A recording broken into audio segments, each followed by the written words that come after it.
शाम के 5 बज चुके थे। दिन की गर्मी ढल रही थी। अपने घर में गुप्ता परिवार अपने दिन भर के कामों में लगा हुआ था, अनजान उस खौफ से जो होने वाला था। एक तेज चीख ने शांति को तोड़ दिया। घर में गूंजती हुई और शांत मोहल्ले में फैल गई। यह दहशत से भरी चीख थी, एक ऐसी आवाज जिसने सुनने वालों की रूह कंपा दी। राजकुमार गुप्ता, सुनीता के पति, को यह खौफनाक फोन कॉल तब आया जब वह काम पर थे। अपनी पत्नी की मौत की खबर उन पर बिजली बनकर गिरी, जिससे वह सदमे और अविश्वास में डूब गए। उनका दिमाग दौड़ रहा था उस भयानक त्रासदी को समझने के लिए जो उनके परिवार पर आ पड़ी थी। वह घर वापस दौड़े। उनका दिल एक भयानक आशंका से धड़क रहा था। राजकुमार की दुनिया उस समय चकनाचूर हो गई जब उन्होंने अपने घर में कदम रखा, जो अब एक क्राइम सीन में बदल गया था। अपनी प्यारी सुनीता को बेजान पड़ा देख उनकी आखिरी उम्मीद भी टूट गई। उनके पड़ोसियों ने चिंता और सहानुभूति से भरे चेहरों के साथ उन्हें सुनीता को अपनी कार तक ले जाने में मदद की। एक बेबस उम्मीद से प्रेरित होकर वे उसे शांति मिशन अस्पताल ले गए, एक चमत्कार की प्रार्थना करते हुए। मजबूर होकर राजकुमार दुख और गुस्से से भरे दिल के साथ नौबस्ता पुलिस स्टेशन गए। उन्होंने शाम की भयावह घटनाओं को सुनाया। उनकी आवाज भावनाओं से भरी हुई थी। उनके शब्द जल्दबाजी में एक दूसरे पर गिर रहे थे। उन्होंने उन्हें भयानक खोज, लूटे गए कमरे और अपनी प्यारी सुनीता के बेजान शरीर के बारे में बताया। स्टेशन हाउस ऑफिसर आलोक यादव ने ध्यान से सुना। उनके चेहरे पर चिंता साफ दिख रही थी। उन्होंने राजकुमार को आश्वासन दिया कि वह अपराधियों को न्याय के कटघरे में लाने के लिए अपनी शक्ति में सब कुछ करेंगे। संदेश भेजे गए, आदेश दिए गए और जल्द ही आलोक यादव के नेतृत्व में पुलिस अधिकारियों की एक टीम गुप्ता निवास पर पहुंच गई। पुलिस का आगमन, हालांकि देर से, गुप्ता परिवार में छाए हुए अराजकता में थोड़ा सा क्रम लेकर आया। घर, जो कभी पारिवारिक जीवन की गर्मजोशी से भरा था, अब पीले टेप से घिरा हुआ था। उस त्रासदी की एक कठोर याद दिलाता था जो उसकी दीवारों के भीतर हुई थी। हवा तनाव से भर गई क्योंकि पुलिस अधिकारी गंभीर चेहरों के साथ अपने गंभीर काम में लग गए। अपराध की गंभीरता एसएसपी यशस्वी यादव से छिपी नहीं थी, जो शुरुआती टीम के कुछ ही समय बाद घटनास्थल पर पहुंचे। एक अनुभवी अधिकारी के रूप में उन्होंने घटनास्थल पर गहरी नजर डाली। उनकी तेज नजर से कुछ भी नहीं छूटा। उन्होंने फोरेंसिक टीम को बुलाने का आदेश दिया, एक संपूर्ण और सावधानीपूर्वक जांच की आवश्यकता को पहचानते हुए। जब फोरेंसिक टीम सबूत इकट्ठा करने और सुराग के लिए जगह की जांच करने में लगन से काम कर रही थी, पुलिस ने अपनी प्रारंभिक पूछताछ शुरू कर दी। पड़ोसियों से, जिनके चेहरे पर जिज्ञासा और डर का मिश्रण था, पूछताछ की गई। उनके बयान, हालांकि अधूरे और अक्सर विरोधाभासी, एक शांत मोहल्ले की तस्वीर पेश करते थे जो क्रूर अपराध से हिल गया था। जैसे जैसे जांच आगे बढ़ी, गुप्ता परिवार पर बेचैनी की भावना छा गई। शक की कानाफूसी शुरू हो गई, जिससे परिवार के दुहक पर एक लंबी परछाई पड़ गई। पुलिस अपनी तेज नजरों और पैनी सोच के साथ परिवार के सदस्यों को करीब से देख रही थी। उनकी प्रतिक्रियाओं, उनके व्यवहार और उनके बयानों में किसी भी विसंगति को नोट कर रही थी। उनका ध्यान विशेष रूप से रश्मि और रक्षा की ओर आकर्षित हुआ, जो हत्या के समय घर में थीं। उनका शुरुआती झटका एक शांत दुहक में बदल गया था, लेकिन उनके व्यवहार, उनकी नीची नजरों और झिझक भरे जवाबों के बारे में कुछ ऐसा था जो जांचकर्ताओं को सही नहीं लगा। यह तथ्य कि न तो रश्मि और न ही रक्षा ने बगल के कमरे से कोई हंगामा, कोई चीख, संघर्ष की कोई आवाज नहीं सुनी, असंभव लग रहा था। पुलिस को यह विश्वास करना मुश्किल लगा कि हत्या जैसा जघन्य अपराध बिना आवाज के, बिना किसी फुसफुसाहट के, बिना मदद के लिए बेताब पुकार के हो सकता है। राजकुमार, जिनकी दुनिया उलट पुलट हो गई थी, खुद को एक असहनीय नुकसान से जूझते हुए पाया। सुनीता को खोने का दर्द, उनकी साथी, उनकी विश्वास पात्र, उनकी ताकत, उनके सीने पर एक भारी बोझ था। उन्हें घुटन हो रही थी, उन्हें अपनी गहराई में डुबोने की धमकी दे रहा था। फिर भी अपने दुहक के भंवर के बीच वह जानते थे कि उन्हें अपने परिवार के लिए, न्याय के लिए मजबूत होना होगा। उन्होंने खुद को हर पल, हर बातचीत, सुनीता के साथ हुई हर बातचीत को फिर से दोहराते हुए पाया, जवाब ढूंढते हुए, सुराग के लिए, किसी भी चीज के लिए जो उन्हें इस बेमतलब त्रासदी को समझने में मदद कर सके। पुलिस सहानुभूतिपूर्ण लेकिन सच्चाई की खोज में अथक अपनी पूछताछ जारी रखे हुए थी। उनकी जांच पड़ताल परिवार के पहले से ही भारी बोझ को और बढ़ा रही थी। घर, जो कभी सुनीता की हंसी, उसकी गर्मजोशी, उसके प्यार से भरा था, अब भयानक रूप से खामोश महसूस हो रहा था। उसकी अनुपस्थिति से बने शून्य की निरंतर याद दिलाता था। उनके नुकसान का बोझ परिवार पर पड़ रहा था, उन्हें अपने विशाल भार तले कुचलने की धमकी दे रहा था। जैसे ही शुरुआती झटका कम होने लगा, उसकी जगह भावनाओं का एक बवंडर आ गया। दुख, क्रोध, भ्रम और गहरा बैठा हुआ डर। अज्ञात का डर, अपराधियों का डर, इस डर से कि उनका जीवन फिर कभी पहले जैसा नहीं होगा। सुनीता की नृशंस हत्या ने उनके जीवन पर एक लंबी परछाई डाली थी, जिससे वे अनुत्तरित प्रश्नों और भेद्यता की गहरी भावना से जूझ रहे थे। जांच एक दीवार से टकरा गई। कैसे एक हत्या, एक हिंसक संघर्ष आगे वाले कमरे में बिना आवाज के पीछे के कमरे तक पहुंचे हो सकता है? पुलिस हैरान थी। रश्मि और रक्षा, जिन्हें कुछ सुनना चाहिए था, ने पूरी तरह से अनभिज्ञता का दावा किया। उनकी चुप्पी अपराध के सामने एक बहरा कर देने वाली दहाड़ थी। अधिकारियों ने बेचैनी से एक दूसरे को देखा। उनके मन में आया कि कुछ गड़बड़ है। उन्होंने पड़ोसियों का इंटरव्यू लिया था, अपराध स्थल की छानबीन की थी, और फिर भी पहेली के टुकड़े फिट होने से इनकार कर रहे थे। पिछले कमरे से सन्नाटा, जहां रश्मि और रक्षा थीं, एक कष्टप्रद विसंगति थी। जांच के सिम्फनी में एक बेसुरा नोट, क्या ये दोनों जवान औरतें शामिल हो सकती हैं? इस विचार ने उनकी रीढ़ की हड्डी में कंपी भेज दी। रश्मि, एक नवविवाहिता, एक असंभावित संदिग्ध लग रही थी। उसका दुख स्पष्ट और वास्तविक था। लेकिन रक्षा, उसके व्यवहार में कुछ था, उसकी आंखों में कुछ झिलमिलाहट थी, जिसने उनकी प्रवृत्ति को हाई अलर्ट पर सेट कर दिया। उसकी घबराहट, उसके टाल मटोल वाले जवाब, उसकी नीची निगाहें, ये सब एक रहस्य की ओर इशारा कर रहा था, एक सच्चाई जिसे वह छिपाने की पूरी कोशिश कर रही थी। क्या वह किसी की रक्षा कर रही थी, या वह कुछ और भयंकर छिपा रही थी?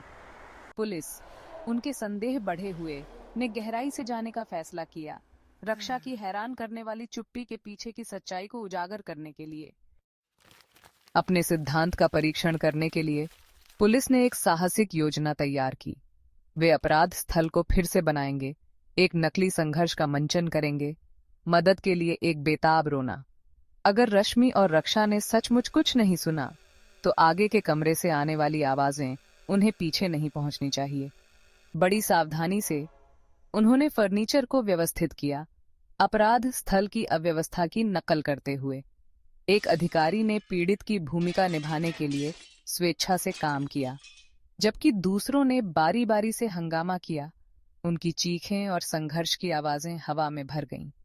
प्रयोग ने चौंकाने वाले परिणाम दिए।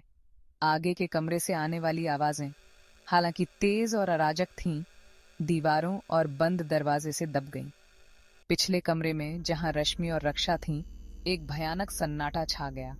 पुलिस ने उनके संदेह की पुष्टि की, जानकार निगाहों का आदान प्रदान किया। नकली संघर्ष ने पहेली के एक महत्वपूर्ण टुकड़े को उजागर किया था। यह पूरी तरह से संभव था कि न तो रश्मि और न ही रक्षा ने कुछ सुना हो। रश्मि ने संदेह से मुक्त होकर राहत की सांस ली, उसकी बेगुनाही की पुष्टि हुई। लेकिन रक्षा के लिए जाल बंद हो रहा था। उसका रहस्य, जो कुछ भी था, उजागर होने वाला था। जांच ने एक नया मोड़ ले लिया। रश्मि का नाम साफ होने के साथ ध्यान पूरी तरह से रक्षा पर केंद्रित हो गया। उसके हर शब्द, हरकत अब बारीकी से जांची जा रही थी। पुलिस ने उनके संदेह बढ़े हुए उसके जीवन, उसके रिश्तों, उसके रहस्यों की गहराई से जांच करने का फैसला किया। उनका पहला निशाना, उसका मोबाइल फोन।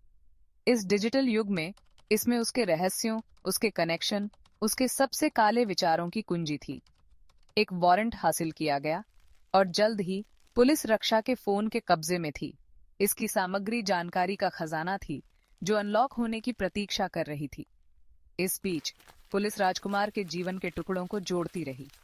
उन्हें धमकियों, पैसे की मांगों, उस डर के बारे में पता चला जिसने उनके परिवार की खुशी पर एक काला साया डाल दिया था। क्या ये घटनाएं सुनीता की हत्या से जुड़ी हो सकती हैं? क्या राजकुमार, एक साधारण सा दिखने वाला व्यवसायी, धोखे और खतरे के जाल में फंस गया था? पुलिस ने एक संबंध को भांपते हुए उसके अतीत, उसके व्यापारिक सौदों, उसके दुश्मनों की गहराई से जांच करने का फैसला किया, इस उम्मीद में कि सुनीता के दुखद अंत के पीछे की सच्चाई का पता चल सके। सुनीता की हत्या की जांच ने एक नाटकीय मोड़ ले लिया, क्योंकि पुलिस ने उसके सबसे करीबी लोगों के जीवन की गहराई से जांच की। राजकुमार अभी भी अपनी पत्नी के खोने के गम से जूझ रहे थे, खुद को संदेह के जाल में घिरा पाया।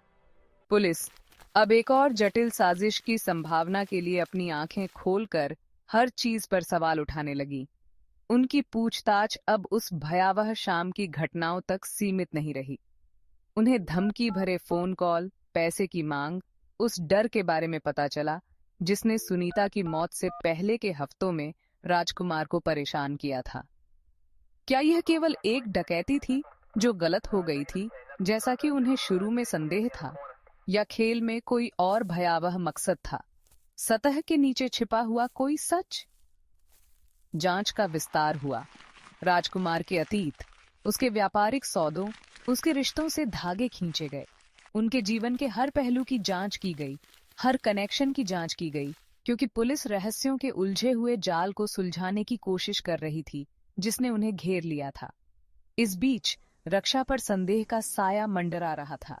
उसका शुरुआती झटका एक नर्वस एनर्जी में बदल गया था। उसकी आंखें कमरे में इधर उधर घूम रही थीं। पुलिस के सवालों के जवाब झिझकते और टाल मटोल वाले थे। उसके व्यवहार ने बढ़ते संदेह को कम नहीं किया कि उसके पास सुनीता की हत्या के पीछे की सच्चाई को उजागर करने की कुंजी है। पुलिस ने वर्षों के अनुभव से अपनी प्रवृत्ति को निखारा, किसी के कुछ छिपाने के संकेतों को पहचाना। रक्षा का हर शब्द, हर हाव भाव अपराध बोध चिल्ला रहा था, लेकिन उन्हें ठोस सबूत चाहिए थे, कुछ ठोस जो उसे अपराध से जोड़ सके। उनका ध्यान उस मोबाइल फोन की ओर गया जिसे उन्होंने जब्त कर लिया था। उसकी सामग्री जानकारी का एक संभावित खजाना थी। फोरेंसिक विशेषज्ञों ने अथक परिश्रम किया, डेटा निकाला, कॉल लॉग का विश्लेषण किया और संदेशों का पता लगाया। उनकी हर की स्ट्रोक उन्हें सच्चाई के करीब ला रही थी। जैसे जैसे जांच आगे बढ़ी, एक स्पष्ट तस्वीर उभरने लगी। धमकी भरे फोन कॉल, फिरौती की मांग, वह डर जिसने गुप्ता परिवार को जकड़ लिया था, यह सब एक सावधानी पूर्वक रची गई योजना की ओर इशारा करता था। धोखे का एक जाल जो किसी ऐसे व्यक्ति द्वारा काता गया था जिसे उनके जीवन का पूरा ज्ञान था। लेकिन यह कौन हो सकता है और उनका मकसद क्या था? पुलिस उनके दिमाग दौड़ रहे थे, हर संभावना पर विचार कर रहे थे। उनके संदेह गुप्ता परिवार के सदस्यों के इर्द गिर्द घूम रहे थे। उनका जीवन अब इस जटिल और घातक पहेली से जुड़ा हुआ था। संदेह का बोझ रक्षा पर पड़ा। उसे अपने विशाल भार तले कुचलने की धमकी दे रहा था। वह जानती थी कि पुलिस करीब आ रही है। उनके सवाल और तीखे होते जा रहे हैं, उनकी निगाहें और तेज होती जा रही हैं। डर उसके विवेक पर कुतर रहा था, उस रहस्य की निरंतर याद दिलाता था जिसे उसने इतनी बेताब होकर बचाने की कोशिश की थी। उसने उस भयावह दिन से पहले की घटनाओं के बारे में थिंकिंग, जिस हताशा ने उसे कई विकल्प चुनने के लिए प्रेरित किया था, हर एक पिछले वाले से ज्यादा लापरवाह। यह सब सत्येंद्र के साथ शुरू हुआ था। उसका निषिद्ध प्यार, एक अलग जाति का एक युवक जिसे उसका परिवार कभी स्वीकार नहीं करेगा। उनका प्यार जोशीला था, सब कुछ निगलने वाला, लेकिन उनका भविष्य एक साथ असंभव लग रहा था। अपने परिवारों की अस्वीकृति की घुटन भरी बाधाओं से बचने के लिए बेताब, उन्होंने एक योजना बनाई थी, एक जोखिम भरा जुआ जिसने उन्हें आजादी का वादा किया था, लेकिन एक ऐसी कीमत पर जो बहुत भयानक होगी। उन्हें पैसे की जरूरत थी, एक बड़ी रकम जो उन्हें गायब होने, अपने समुदाय की आलोचनात्मक निगाहों से दूर एक नया जीवन शुरू करने की अनुमति देगी।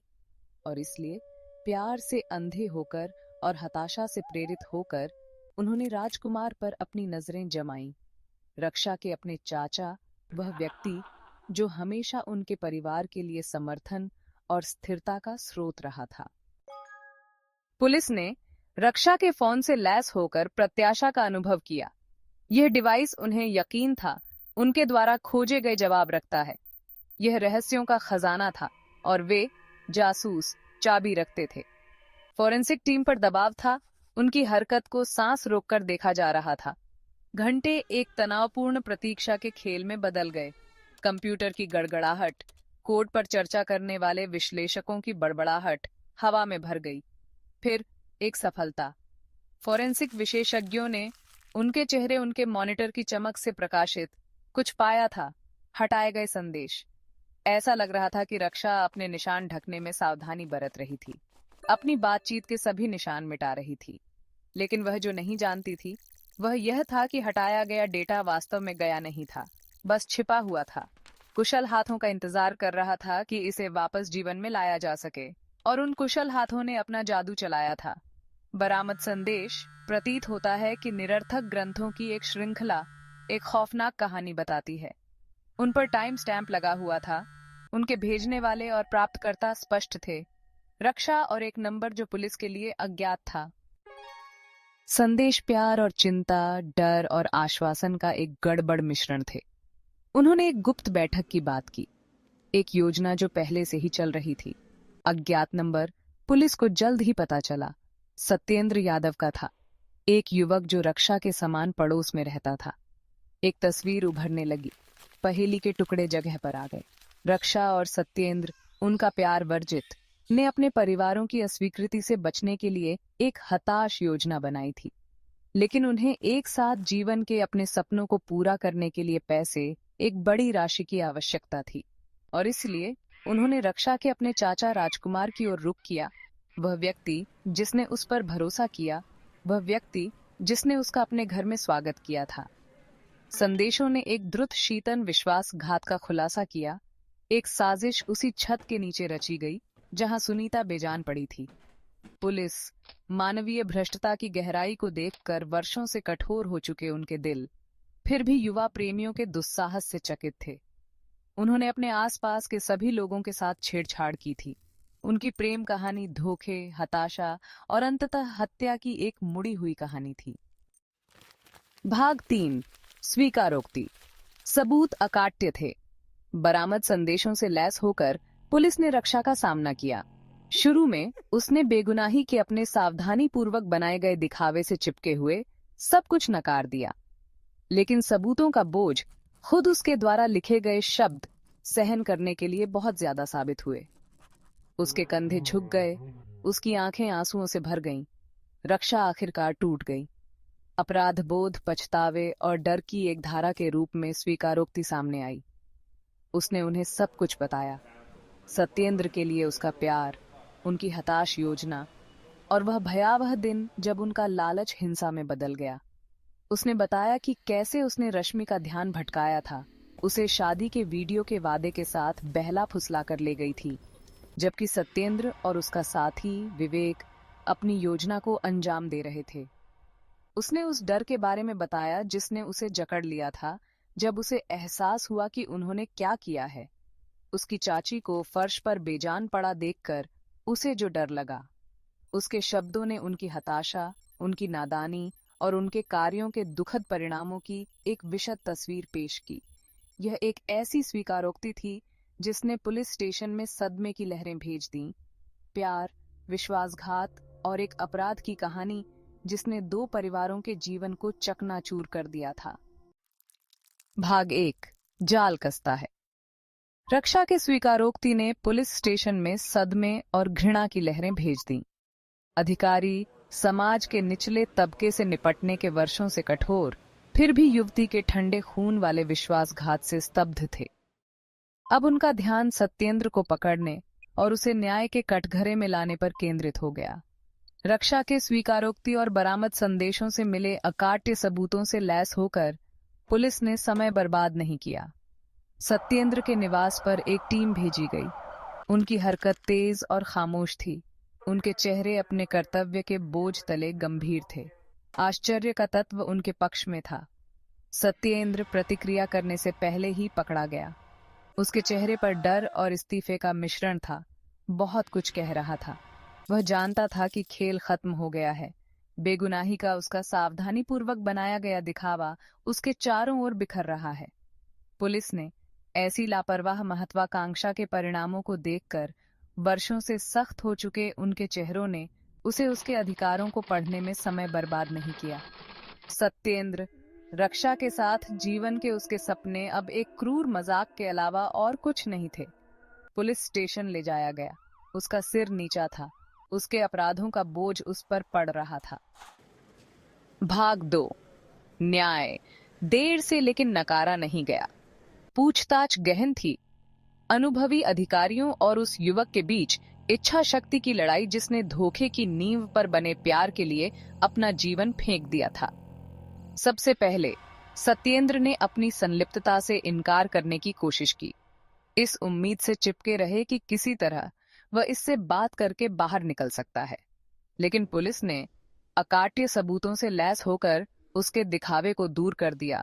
उनके सवाल अथक थे, उनकी निगाहें अटूट थीं। उन्होंने उसे रक्षा के स्वीकारोक्ति बरामद संदेशों के साथ प्रस्तुत किया। सबूत का हर टुकड़ा उसके इनकार के ताबूत में कील ठोंक रहा था। उसके अपराधों का बोझ, यह एहसास कि उसने न केवल अपना जीवन बल्कि कई अन्य लोगों का जीवन भी नष्ट कर दिया था, आखिरकार सत्येंद्र के सावधानी पूर्वक बनाए गए दिखावे से टूट गया। उसके कंधे झुक गए, उसकी अवज्ञा टूट गई और उसने कबूल कर लिया। उसका स्वीकारोक्ति हताशा, लालच और मानव जीवन के प्रति कठोर उपेक्षा का एक द्रुतशीतन लेखा जोखा था। उसने राजकुमार को लूटने की उनकी योजना के बारे में बताया कि कैसे उन्होंने कभी नहीं चाहा था कि चीजें इतनी गलत हों, कैसे स्थिति नियंत्रण से बाहर हो गई, जिससे सुनीता की दुखद और बेमतलब हत्या हुई। भाग 1। धोखे की कीमत। न्याय के पहिए, हालांकि कभी कभी धीमे होते हैं, मुड़ गए थे। सत्येंद्र और विवेक भागने के उनके सपने अपनी ही करने की चट्टानों से टकरा गए। अब उनके कार्यों के परिणामों का सामना कर रहे थे। कानून ठंडा और क्षमाशील ने कोई सांत्वना नहीं दी। उनके अपराधों की गंभीरता से कोई बच नहीं पाया। रक्षा, उसका युवा जीवन उसके विश्वासघात से अपरिवर्तनीय रूप से कलंकित हो गया। एक अनिश्चित भविष्य का सामना कर रहा था। जिस प्यार की उसने इतनी जमकर रक्षा की थी, वह एक जहरीला सांप बन गया था, जिसने उसके जीवन और उसके आसपास के लोगों के जीवन को जहर दे दिया था।